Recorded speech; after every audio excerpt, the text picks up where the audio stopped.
하나님 말씀 누가복음 9장 6절로 11절까지 말씀입니다. 제자들이 나가 각 마을에 두루 다니며 곳곳에 복음을 전하며 병을 고치더라.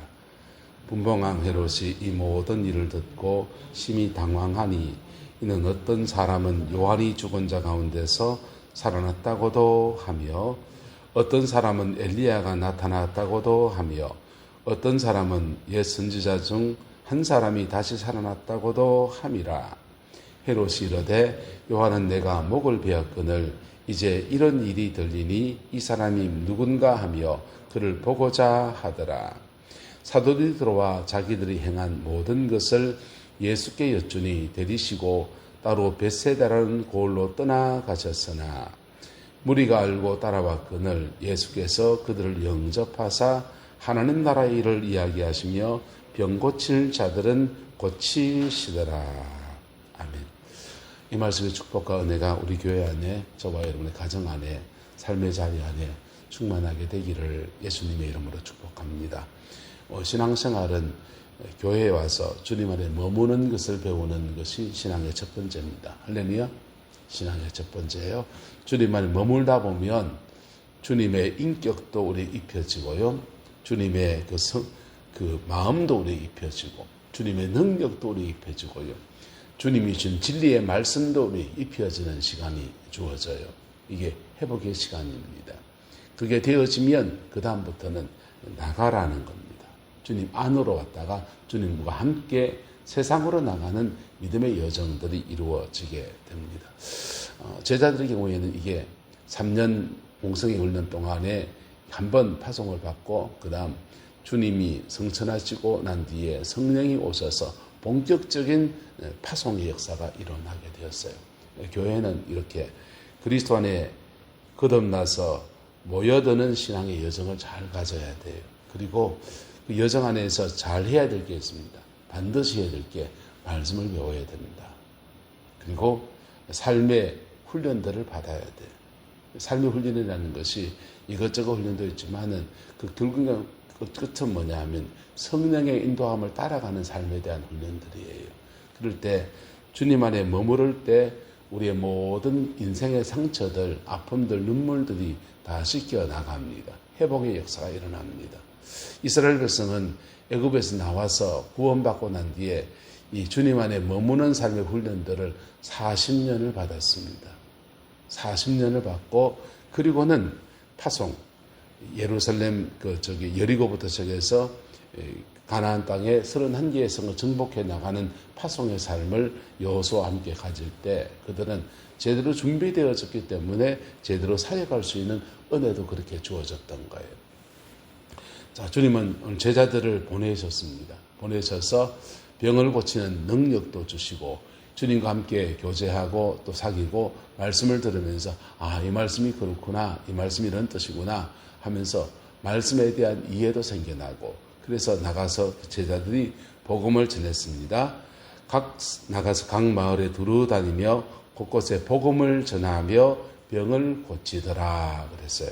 앞부분 복음을 전하는 것에 방점이 지키면 누구 얘기가 떠오르게 됩니까? 제자들이 나가서 무슨 복음을 전했겠습니까? 예수를 믿어라 이랬겠습니까? 회개하라 하나님의 나라가 가까이 왔다. 누구의 가르침입니까? 세례 요한의 가르침과 똑같은 가르침들을 제자들이 전했습니다. 예수님이 십자가에 죽으시고 부활하시고 난 뒤에는 회개하고 돌이켜 주 예수를 믿으라. 예수님에 대한 믿음에 대한 얘기를 하지만은 공생애 동안에 전한 복음은 주로 하나님의 나라입니다. 회개하라. 하나님의 나라가 가까이 왔다. 이거 전했습니다. 그리고 회개하라는 복음을 전하는 것과 두 번째 방점, 병을 고치시더라. 병을 고치는 방점에 넘어가게 되면 사람들의 반응이 달라지는 것입니다. 분봉왕 헤롯이 이 모든 일을 듣고 심히 당황했는데 이는 어떤 사람은 요한이 죽은 자 가운데서 살아났다. 이거는 어떤 부분에 초점입니까? 첫 번째, 복음을 전하는 데 대한 방점이 꽂힌 것입니다. 어떤 사람들은 요한이 죽은 자 가운데 살아났다. 제일 충격받는 받는 사람은 누굽니까? 분봉왕 헤롯입니다. 복음은 이렇게 누군가에 충격을 주는 거예요. 충격을 줬는데 충격에 2차 반응이 필요합니다. 따라합시다. 회개해야 합니다. 하나님 나라가 가까이 온 것을 알고 회개해야 돼요. 그러면 그도 하나님 나라의 일원이 되어지는 것입니다. 근데 충격받은 것을 끝나면 아무 일도 아닙니다. 분봉왕 헤롯이 그가 지은 죄에 대해서 세례 요한을 못 베어 죽였지 않습니까? 회개하라, 하나님 나라 가까이 왔다. 그렇게 보편적 진리를 전할 때는 가만히 놔뒀습니다. 그런데 그가 동생의 아내를 뺏어서 아내를 삼은 것에 대해서 세례 요한이 그 죄를 지었단 말이야. 선지자적인 외침을 왕에게 쏘아대니까 잡아 가두었습니다. 잡아 가두었다가 그 헤로디아의 딸이 연회세가 춤추는데 야, 춤 너무 예쁘게 추는구나. 네가 뭘 원하든지 내가 뭘 다 해주겠다. 그 소녀가 뭘 알겠어요? 그래서 그냥 뭐 깎아 좀 사주세요. 장난감 좀 사주세요. 이럴 줄 알았는데 세례요한의 목을 베어다가 소반에 얹어서 내 손에 얹어주세요. 그래 말하는 줄은 몰랐지요. 그냥 들컥 말을 뱉었고 그래서 요한의 목을 뱉는데 헤롯에게는 나름의 변명할 이유가 있습니까? 없습니까? 여러분, 모든 죄는 자기 나름의 변명할 이유가 있습니다. 어떤 사람은 내가 살아온 성장 과정을 봐라. 난 그런 상처 때문에 이렇게 살 수밖에 없지 않느냐 라고 하는 것이 자기의 변명입니다. 어떤 사람은 난 너무 가난하고 배고프기 때문에 그 한 개 훔쳐 먹었는데 그럴 수 있지 뭐. 어떤 사람이 자기의 변명입니다. 어떤 사람은 엄난 죄를 짓는데 내 살아온 걸 봐라. 뭐 이렇게 살아왔고 이런 뭐 어레 그렇지. 다 변명이 있습니다. 다 나름 할 말이 있습니다. 헤롯도 자기 나름의 할 말이 있고 합리적인 추론을 가능할 수 있습니다. 그런데 그가 세례 요한을 목을 뱉다라고 하는 죄는 죄인 겁니다. 직면해야 됩니다. 만약 분봉왕 헤롯이 제자들이 나가서 가르치는 이 가르침의 첫 번째 가르침, 복음을 전하는 가르침에 필이 꽂혔으면 아이고 내가 지금 회개할 때구나 이러면 그에게 복음의 기회가 주어집니다. 대신에 그가 분봉왕이라고 하는 왕의 자리라든지 권위라든지 이런 것을 내려놓아야 될 수 있습니다. 복음에는 직면이 있고요. 때로는 대가지불이 있습니다. 복음의 대가지불이 없어 보이는 사람들도 있어요. 가난한 사람들, 아무것도 없는 사람을 복음을 받아들이면 나는 내 인생에 대가지불이 하나도 없다라고 생각합니다. 눈에 보이는 대가지불이 없을 뿐이에요. 있습니다. 그가 내려놓은 것에 대해서 회개한 것에 대해서 새롭게 살기로 결단해 나갈 때 그때 지나온 인생만큼이나 다 내려놓아야 될 것이 있어요. 어쨌든 그 고비를 못 넘었으면 복음은 그냥 들은 좋은 얘기이고 한번 찔렸다, 뜨거운 설교 들었다라고 하는 것에 불과하고 마는 것입니다. 분봉왕 헤롯은 이렇게 반응합니다. 어떤 사람은 요한이 죽은 자 가운데 살아났다 하는 이 사람들도 이 가르침의 첫 번째 복음을 전하는 가르침 똑같은 얘기를 전하니까 회개하라 하나님 나라 가까웠다. 세례 요한이 전하시고 예수님이 전하시고 그 다음 제자들이 나가서 똑같은 얘기를 전하니까 여러분 뭐 다른 거 없습니까? 다른 거 없습니다. 다른 거 찾아보시기 원하십니까? 철회에 가시면 됩니다. 다른 거 찾기 원하십니까? 무당들한테 가시면 다른 거 나옵니다. 요즘은 또 유튜버나 철학자들이나 그런 사람들 얘기 들으면 다른 거 나옵니다. 하나님 나라의 영광은 피 묻은 십자가에 회개하는 데서 일어나는 것입니다. 할렐루야. 그 축복이 복음의 그 방점이 내 안에 이루어지는 아름다운 역사가 이루어지게 되기를 예수 이름으로 축복합니다. 제자들은 어떤 사람들은 엘리야가 나타났다라고 합니다. 엘리야 이 사람들은 제자들이 가르침 안에서 무엇에 지금 초점이 가 있습니까? 병을 고치는 겁니다. 기적이 일어나는 것입니다. 인생 문제가 해결되는 것입니다. 이스라엘 역사에서 가장 강력한 기적의 사역자는 모세, 엘리야 두 사람입니다. 모세, 엘리야, 엘리사 3명입니다. 나머지는 선지자들이 무슨 기적을 그렇게 많이 행한 분들이 그렇게 많지는 않아요. 근데 모세, 엘리야, 그다음 엘리사, 모세는 민족을 이렇게 출애굽해서 애굽에서 10가지 제약으로 애굽 땅을 치고 광야 생활 동안에 계속 먹을 것, 그 물, 이런 문제, 외적을 침입하는 이런 모든 문제에 모세의 중보기도가 가해질 때마다 이적이 일어났습니다.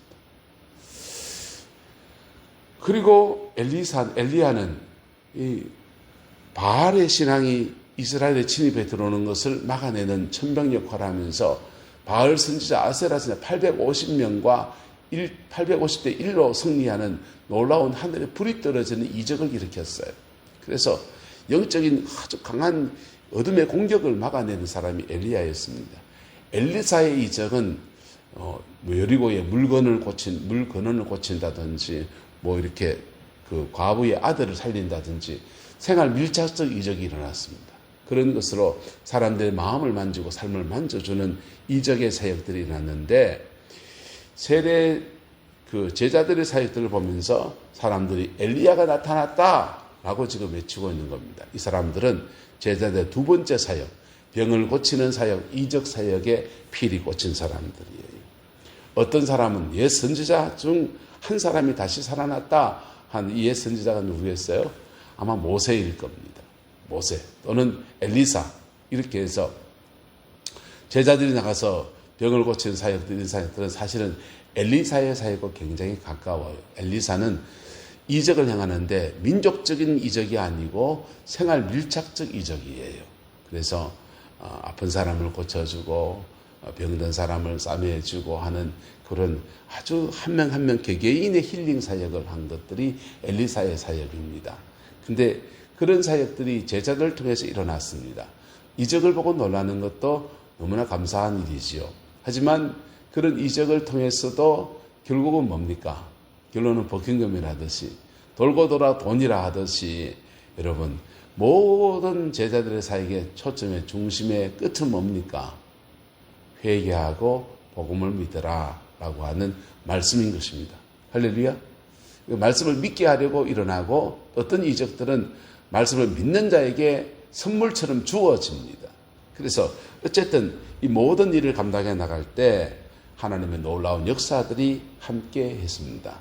왜 함께 하십니까? 제자들이 예수님과 함께 머무르는 시간을 그들이 잘 가졌기 때문입니다. 주님 앞에 잘 머무른 사람들은요, 그 머무르는 동안에 어떤 사람은 외로움도 지나가고요, 주님 간에 머무르는데 세상 친구 다 끊어버리는 그런 여정도 지나가고요, 돈도 다 떨어져서 그냥 주님 안에 머물러 있는 경우에는 그냥 만나와 매출하기 위해 아무것도 없기 때문에 그냥 밥 먹으면서 매일 기도하고 그냥 말씀 읽고 그런 생활하는 게 생활에 다일 수 있습니다. 근데 그 시간을 잘 보내게 되면 그때부터 파송되어지는 그래 쓰임받는 역사로 넘어가게 되는 것입니다. 할렐루야. 그 복이 함께하게 되기를 예수 이름으로 축복합니다. 한국교회는 지금 굉장한 위기에 지나갑니다. 세수는 새 포도주에 새 가죽 부대에 넣으라고 새 포도를 새 가죽 부대에 넣어서 부풀어 오르면 푹 익으면 그때부터 익은 포도주를 나누면서 복음을 전하고 복음 안에서 한 시대를 살리는 사역들이 펼쳐지게 되는데 그 유효기간이 끝났습니다. 이미 익은 포도주를 다 나누고 바닥까지 다 훑어먹어 버렸습니다. 네. 그러나 지금도 하나님은 뭐 하시는 분이시냐? 지금도 또 새로운 가죽 부대를 준비하시고 거기에다가 새 포도를 넣어서 익히는 과정을 지나가는 분들이 계십니다. 그거는 평신도일 수도 있고요, 목사님일 수도 있고요. 그리고 지금 어떤 교회들은 익은 포도주를 또 나누면서 그렇게 쓰임받는 교회들도 있습니다. 우리 교회 안에 이 확대 재생산의 역사가 계속 일어나게 되기를 소망합니다.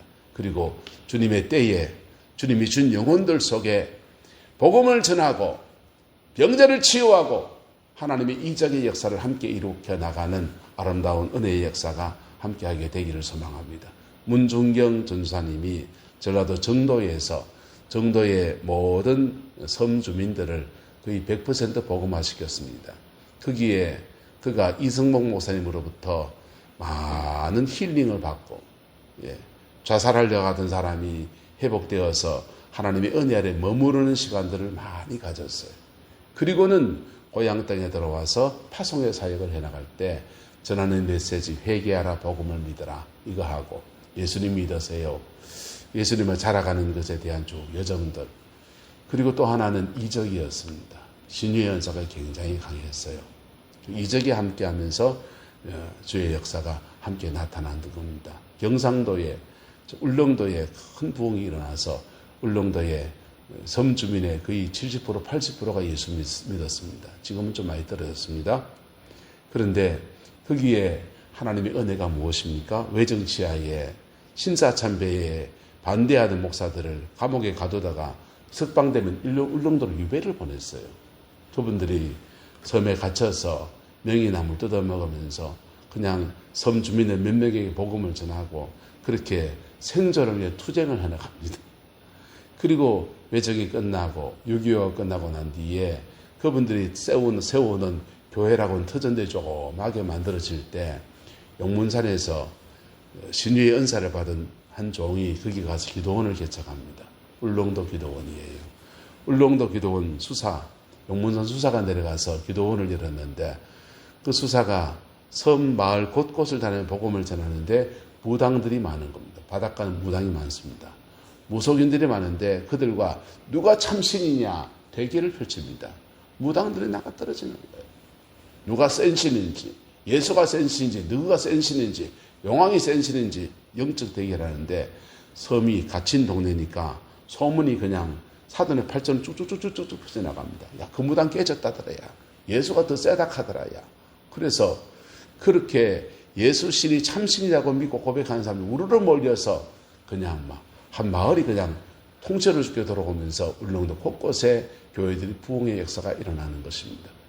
교회가 성장하는 것은 오늘 본문엔 두 가지 동인입니다. 하나는 복음입니다. 할렐루야. 두 번째는 이적이에요. 근데 오늘 시대는 더 다양한 동인이 가능할 수 있습니다. 복음입니다. 언제나 복음입니다. 할렐루야. 또 하나는 섬김일 수 있습니다. 사랑일 수 있습니다. 나눔일 수 있습니다. 마음을 이해해주고 들어주는 것일 수 있습니다. 이적일 수 있습니다. 어쨌든 다양한 동인을 가지고서 그리스도의 복음을 온전히 풀어나가고 복음 안에 들어온 사람들을 예수 그리스도 안에 세워가는 우리 교회의 여정을 걸어갈 수 있기를 소망합니다. 기도하겠습니다. 좋으신 아버지 하나님, 주님의 은혜와 사랑을 감사합니다. 그리스도 안에 머무는 삶의 여정을 지났던 제자들이 어떻게 주님께 쓰임받는지를 봅니다. 하나님, 이 여정을 우리 교회도 잘 걸어갈 수 있게 축복하여 주시고 내남면 이조리 아버지 하나님 내남면 지역 전체에 그리스도의 복음을 제대로 전거하는 교회로 세워지게 축복하여 주시옵소서. 한국교회 약해지고 있는 오늘 이 추세 가운데에서 새로운 여정을 만들어내고 새로운 모델을 보여줄 수 있는 그런 교회로 하나님 세워지게 역사해 주시옵고 내남지에 속한 모든 권속들을 축복하사 삶의 모든 자리에 안위함을 주시고 회복의 역사를 주시고 예수 그리스도 안에 주시는 놀라운 평강의 역사로 날마다 덧입혀 주옵소서. 여호와께서 함께해 주시길 원합니다. 예수님의 이름으로 축복하며 기도드리옵나이다. 아멘.